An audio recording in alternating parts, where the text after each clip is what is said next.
গণপিটুনি খেয়ে ডিবি হারুন এখন কোথায়? এবং সর্বশেষ জানাবো ৮ মাসে আরও দিশেহারা আওয়ামী লীগ। এতক্ষণ শুনছিলেন সংবাদ শিরোনাম, এবার বিস্তারিত। গণপিটুনি খেয়ে ডিবি হারুন এখন কোথায়? বহুল আলোচিত সাবেক ডিবি প্রধান হারুন এখন কোথায় আছেন? দেশ ছেড়ে পালিয়েছেন নাকি দেশে থেকেই কোথাও গা ঢাকা দিয়ে আছেন? ছাত্র জনতার বিক্ষোভের মুখে সাবেক প্রধানমন্ত্রী শেখ হাসিনার দেশ ত্যাগের পর সবার মনে এখন এই প্রশ্ন ঘুরপাক খাচ্ছে, সাবেক ডিবি প্রধান এখন কোথায়? গণঅভ্যুত্থানে গত ৫ আগস্ট শেখ হাসিনার দেশ ত্যাগের পর থেকে পলাতক আছেন পুলিশের অন্তত ৫৭ ঊর্ধ্বতন কর্মকর্তা।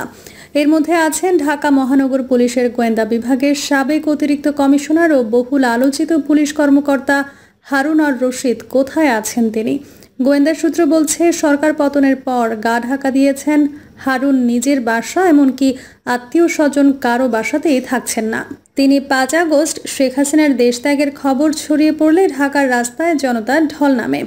এমন পরিস্থিতিতে প্রাণ ভয়ে অনেক পুলিশ কর্মকর্তা তাদের পোশাক খুলে ফেলেন, গেঞ্জি বা অন্য কোনো পোশাক পরে সেন্ট্রাল কমান্ড ও কন্ট্রোল ইউনিট ভবনের পেছনের প্রায় ১৩ ফুট দেওয়াল টপকে পুলিশ সদর দপ্তরের সামনের রাস্তায় পড়েন অনেকেই। ঠিক একই কায়দায় দেওয়াল ঢোকাতে গিয়ে পায়ে ও শরীরের নিচের অংশে ব্যাপক আঘাত পান সাবেক এই ডিবি প্রধান হারুন আর রশিদ। পরে সেখান থেকে তিনি আইজিপির সাথে চলে যান পুলিশ সদর দপ্তরে। ওই দিন সকালে পরিস্থিতি বুঝে পুলিশ সদর দপ্তর ঢাকা দক্ষিণ সিটি কর্পোরেশনের দেওয়াল টপকে কোনো রকমে প্রাণে বেঁচে ফেরেন হারুন। রাতে তিনি কোথায় ছিলেন সেই বিষয়ে নিশ্চিত করে কিছু জানা যায়নি। তবে পুলিশের একটি সূত্র বলছে, তিনি কূটনৈতিক এলাকায় একটি দূতাবাসে আশ্রয় নিয়েছিলেন। এদিকে ২০১৬ সালে লটারিতে আমেরিকার ভিসা পান হারুনের স্ত্রী। বৈধ ভিসা থাকায় সেই সূত্রে আমেরিকা পালানোর চেষ্টা করেন তিনি। যোগাযোগ করেন মার্কিন দূতাবাসেও, নিশ্চয়তা চান তাকে অক্ষত অবস্থায় বিমানবন্দরে পৌঁছে দিতে। তবে কূটনৈতিক সূত্র জানায় তার প্রস্তাব নাকচ করে দেয় দূতাবাস। পরে তিনি সেখান থেকে ফিরে আসেন। বিকেলে কাউন্টার টেরোরিজম ইউনিট সোয়াটের একটি গাড়ি তাকে বের করে একটি নতুন জায়গায় দিয়ে আসে। সেখানে কিছু ব্যক্তির সাথে আলাপ করে বিমানবন্দর দিয়ে পালানোর চেষ্টা করেন। হারুন গাড়িতে করে বিমানবন্দরে পৌঁছেও যান তিনি। তবে বিমানবন্দরের টার্মিনালে প্রবেশের আগেই জনতা তাকে দেখে ফেললে তিনি গণপিটুনির শিকার হন। গুরুতর আহত অবস্থায় তাকে সেখান থেকে নিয়ে যাওয়া হয় রাজধানীর একটি বিশেষায়িত হাসপাতালে। সবশেষ খবর পাওয়া পর্যন্ত হারুন সেখানেই চিকিৎসাধীন অবস্থায় আছেন। এর আগে হারুনের নির্দেশে আন্দোলন দমাতে গত জুলাই মাসের শেষ সপ্তাহে ডিবি কার্যালয়ে তুলে নিয়ে যাওয়া হয় বৈষম্য বিরোধী ছাত্র আন্দোলনের ৬ সমন্বয়ককে। পরে সমন্বয়কদের সাথে এক টেবিলে বসে খাবার ছবি ও তাদের নিয়ে আন্দোলন প্রত্যাহারের বিবৃতি দেওয়ার ভিডিও প্রকাশ করেন আলোচিত এই সাবেক এই প্রধান। সেই সময় হারুনের এমন কর্মকাণ্ডকে জাতির সঙ্গে মশকরা বলেও মন্তব্য করেন উচ্চ আদালত। হাইকোর্টের এমন মন্তব্যের পরেও এই ৬ সমন্বয়ককে আটকে রাখা হয় প্রায় ১ সপ্তাহ। এর মাঝেই তার একটি আপত্তিকর ভিডিও ছড়িয়ে পড়ে সামাজিক যোগাযোগ মাধ্যমে। পরে ১ আগস্ট তাকে গোয়েন্দা শাখার দায়িত্ব থেকে সরিয়ে ডিএমপির ক্রাইম অ্যান্ড অপারেশন শাখায় পদায়ন করা হয়। নতুন অফিসের সবশেষ ২ আগস্ট দায়িত্ব পালন করেছিলেন হারুন। এরপর থেকেই তার খোঁজ পাওয়া যাচ্ছে না। ৮ মাসে আরও দিশেহারা আওয়ামী লীগ। ক্ষমতাচ্যুত হওয়ার ৮ মাস পেরিয়ে গেলেও চরম প্রতিকূল পরিস্থিতির মধ্য দিয়ে দিনাতিপাত করছেন আওয়ামী লীগের নেতাকর্মীরা। সহসা এই পরিস্থিতি কাটিয়ে ওঠার কোনো আশাও তাদের সামনে নেই। কতদিনের স্বাভাবিক জীবনে ফিরতে পারবেন তা নিয়ে ভীত, স্বতন্ত্র, দিশাহীন হয়ে পড়েছেন আত্মগোপনে থাকা নেতাকর্মীরা। গত বছরের ৫ আগস্ট ছাত্র জনতার অভ্যুত্থানে আওয়ামী লীগের সরকার পতন ঘটে।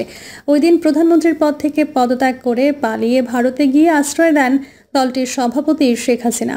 বর্তমানে তিনি সেখানেই অবস্থান করছেন। শেখ হাসিনার দেশ ত্যাগের পর আওয়ামী লীগের সব পর্যায়ের নেতাকর্মীরা দ্রুত আত্মগোপনে চলে যান।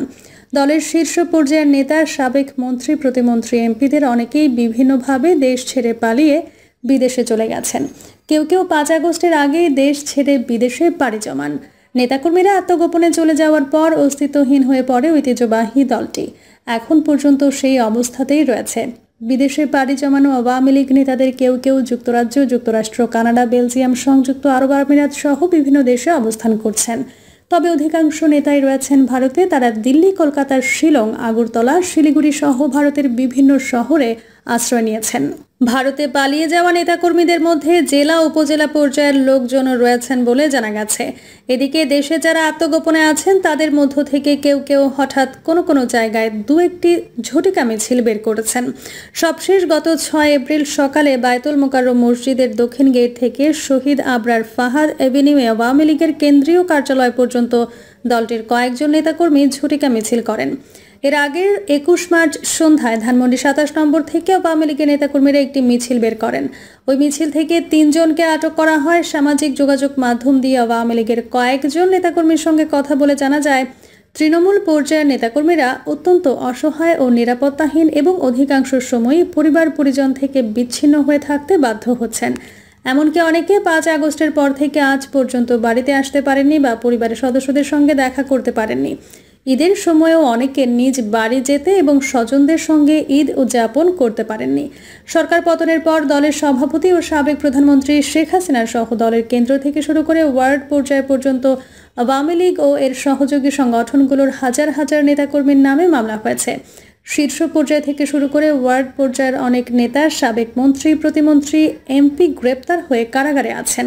আওয়ামী লীগের নেতাকর্মীরা জানান, এখনও অনেকের নামে মামলা হচ্ছে এবং গ্রেফতার অব্যাহত আছে। শেখ হাসিনার নামে এখন পর্যন্ত প্রায় 250 মামলা হয়েছে। শীর্ষ পর্যায়ের নেতাদের কারো কারো নামে অর্ধশতাধিক মামলা রয়েছে। তৃণমূলের বিভিন্ন পর্যায়ে যেসব নেতাকর্মীর নামে মামলা হয়েছে তাদের অধিকাংশের একাধিক, কারো কারো নামে 4 থেকে 5টি করে মামলা হয়েছে। এদিকে কতজন নেতাকর্মী এখন পর্যন্ত গ্রেপ্তার হয়ে কারাগারে আছেন আওয়ামী লীগের কাছে তার সুনির্দিষ্ট তথ্য বা হিসাব নেই। দলটির একাধিক সূত্র থেকে জানা যায় 15,000-এর বেশি নেতাকর্মী কারাগারে রয়েছেন। তবে নেতাদের কারো কারো মতে গ্রেপ্তার নেতাকর্মীর সংখ্যা আরও অনেক বেশি। তবে সঠিক হিসাব নেওয়ার উদ্যোগ নেওয়া হয়েছে। আওয়ামী লীগের নেতাকর্মীরা জানান, দীর্ঘদিন আত্মগোপনে থাকা অনেক নেতাকর্মী জীবিকার প্রয়োজনে নিরুপায় হয়ে পড়েছেন, কিন্তু প্রকাশ্যেও আসতে পারছেন না। প্রকাশ্যে এলেই হামলা হতে পারে এই ভয়ে এখনও আত্মগোপনে থেকে কষ্টে দিন কাটাচ্ছেন।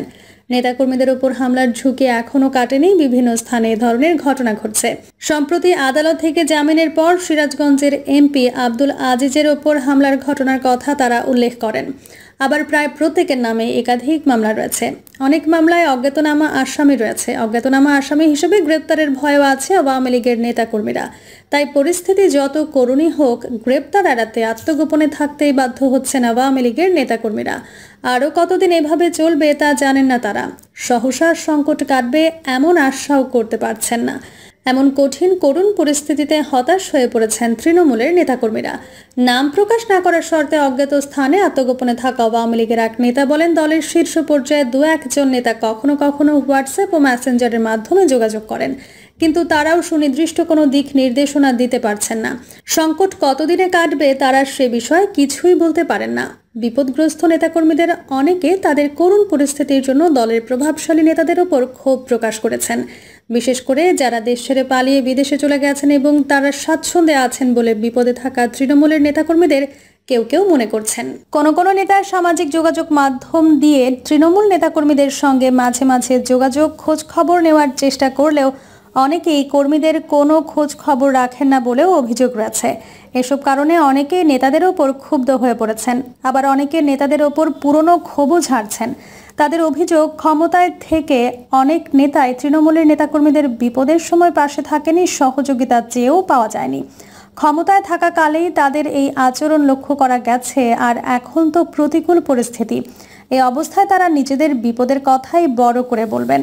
এখন তো সব পর্যায়ের নেতাকর্মীরাই বিপদে আছেন, তাই কর্মীদের সঙ্গে যোগাযোগ না রাখার সহজ যুক্তি দেখাতে পারবেন নেতারা। অজ্ঞাত স্থানে আত্মগোপনে থাকা তৃণমূল পর্যায়ের এক নেতা নাম প্রকাশ না করার শর্তে সাবেক এক এমপির বিরুদ্ধে অভিযোগ ও তীব্র ক্ষোভ প্রকাশ করে বলেন, আওয়ামী লীগের স্থানীয় এক নেতার দীর্ঘদিন অসুস্থ ছিলেন। টাকার অভাবে ঠিকমতো চিকিৎসা করাতে না পেরে তার অকাল মৃত্যু হয়। অথচ এমপিকে কতবার অনুরোধ করা হয়েছে ওই নেতার চিকিৎসার ব্যাপারে। প্রিয় দর্শক, এই ছিল এখনকার সর্বশেষ সংবাদ।